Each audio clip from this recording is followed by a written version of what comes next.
Bismillahirrahmanirrahim. Bismillah wa bihamdih. Assalamualaikum warahmatullahi wabarakatuh.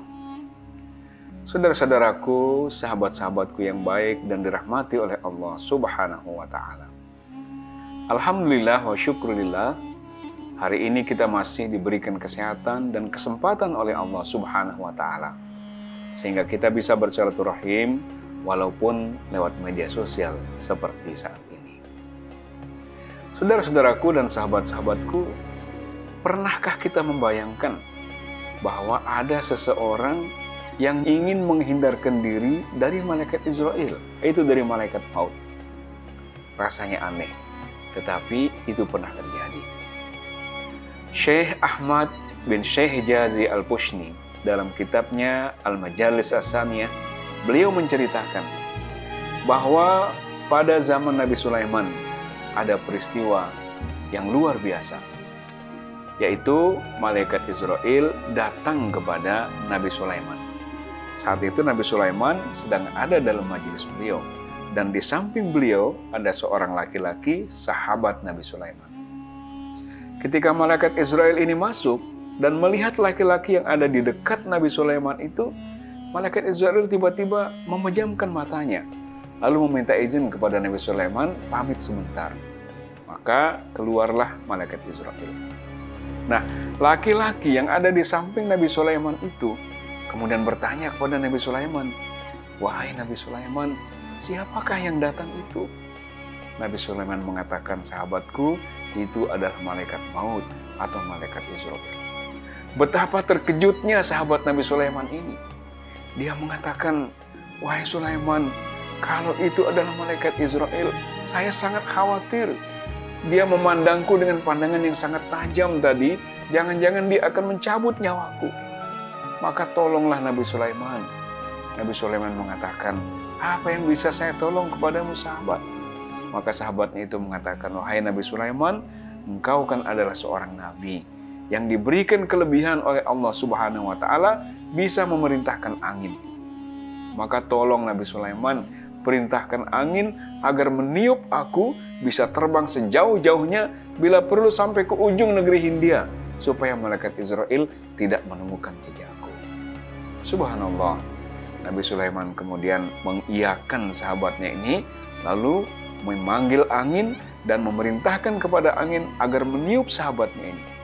Dalam hitungan detik, sahabatnya ini ditiup oleh angin yang sangat kencang, sampailah kemudian dia ke negeri Hindia. Maka sahabat-sahabat yang dirahmati Allah, beberapa saat kemudian datanglah malaikat Israel kembali kepada Nabi Sulaiman. Nabi Sulaiman bertanya, "Wahai malaikat Israel, apa yang terjadi ketika Anda keluar tadi?"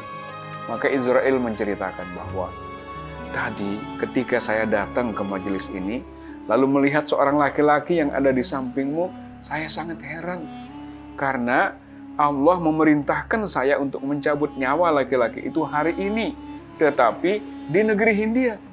Sementara tempat ini sangat jauh dari negeri Hindia. Maka saya keluar sebentar, saya bertanya kepada Allah, 'Ya Allah, bagaimana ini? Engkau memerintahkan hamba mencabut nyawanya di negeri Hindia.' Tiba-tiba Sulaiman, datanglah angin yang bertiup kencang dan kemudian membawa laki-laki ini dan persis sampai ke negeri Hindia. Maka aku cabut nyawanya di negeri Hindia sesuai dengan perintah Allah Subhanahu wa ta'ala." Masya Allah, sahabat-sahabat sekalian, ternyata dari kisah ini bisa kita memetik pelajaran bahwa tidak mungkin kita akan bisa menghindari malaikat Israel itu. Idza jaa ajaluhum la yastakhiruna sa'atan wa la yastaqdimun. Apabila ajal kita sudah tiba, maka tidak ada yang bisa kita lakukan, memajukan sedetik pun atau memundurkan sedikit pun tidak mungkin kita lakukan. Jika ajal kita sudah tiba, maka Allah Subhanahu wa ta'ala pada saat itu memanggil kita dan tidak ada yang bisa kita lakukan. Yang mungkin kita lakukan adalah apa?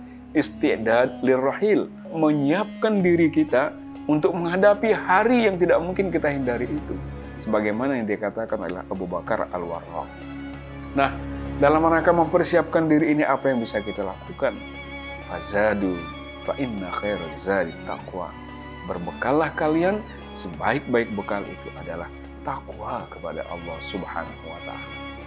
Sahabat-sahabat sekalian, para ulama mengingatkan kepada kita, kematian adalah sesuatu yang sangat mengerikan. Karena apa? Karena sakit sekali ketika naza itu. Ketika nyawa dicabut dari kerongkongan kita, sakitnya luar biasa. Bahkan dalam mafhum hadis dijelaskan, sakitnya seperti 300 kali bacokan pedang. Subhanallah, Masya Allah. Maka sahabat-sahabat yang baik, para ulama kita melanjutkan penjelasannya, walaupun kematian itu sangat mengerikan seperti itu, tapi ada yang lebih mengerikan lagi. Apa itu? Apabila kita tidak siap untuk menghadapi kematian itu. Apabila kita tidak mempersiapkan diri yang dengan baik, berbekal takwa, menghadapi kematian itu, maka itu jauh lebih mengerikan daripada ngerinya kematian itu sendiri. Sebab apa? Sebab ngerinya kematian itu hanya sesaat ketika nazak saja. Tetapi ngerinya kita tidak mempersiapkan diri menghadapi kematian, khalidina fiha abada, kita akan merasakan selama-lamanya. Semoga Allah Subhanahu wa Ta'ala menjadikan kita sebagai hambanya yang senantiasa bersiap diri untuk menghadapi kematian. Terima kasih. Wallahu muwaffiq wal hadi ila sabilir rasyad. Wassalamualaikum warahmatullahi wabarakatuh.